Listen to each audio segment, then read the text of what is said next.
In this lesson, we'll build this CMS grid where the size of each item can be set from a collection field. So if we want this image to be tall instead of wide, all we have to do is open up the collection item and from a drop-down choose if we want standard, wide, or tall size. Once we set that and close, we'll notice the size of the image updates and everything around it reflows.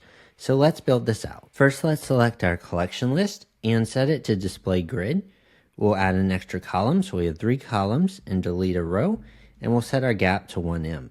We'll head down to mobile landscape and open our grid settings, and we'll delete 2 of our columns, so we only have 1 column for this breakpoint on down, and that's looking good.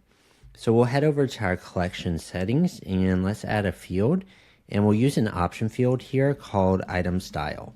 We'll add an option for wide, another option for tall, and if nothing's set, it'll be the default style. So we'll select a couple of our items and give them each a value of wide, give a couple others a value of tall, and some of them will have no value. Once we have these set, we need a way to access these values for each collection item. So we'll select our collection items and head over to settings. We'll create a data attribute and we can name it whatever we'd like. I'll call it item-style, and we'll pull the value from our option field. So then we can go ahead and select our container and drop a div inside it.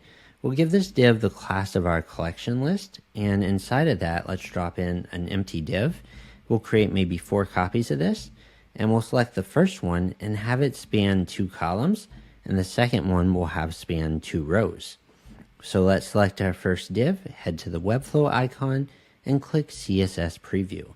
We'll click Copy to Clipboard to copy the CSS, and let's head over to our embed and paste it in. So here we have some CSS to span 2 columns.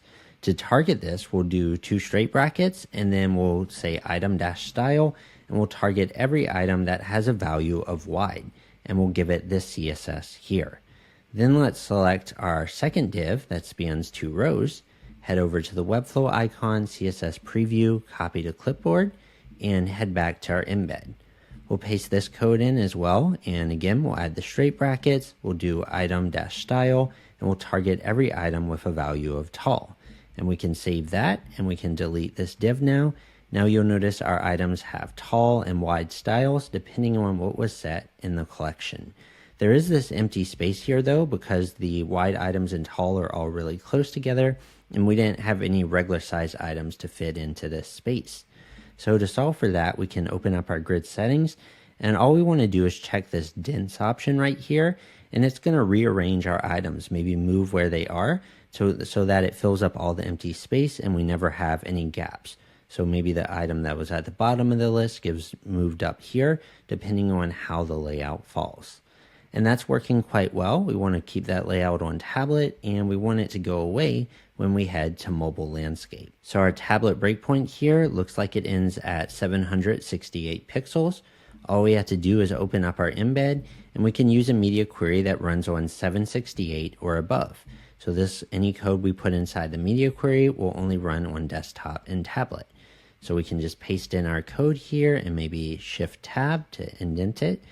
And that looks good. So now this will run on desktop, tablet, and then we have full columns here on the mobile breakpoints.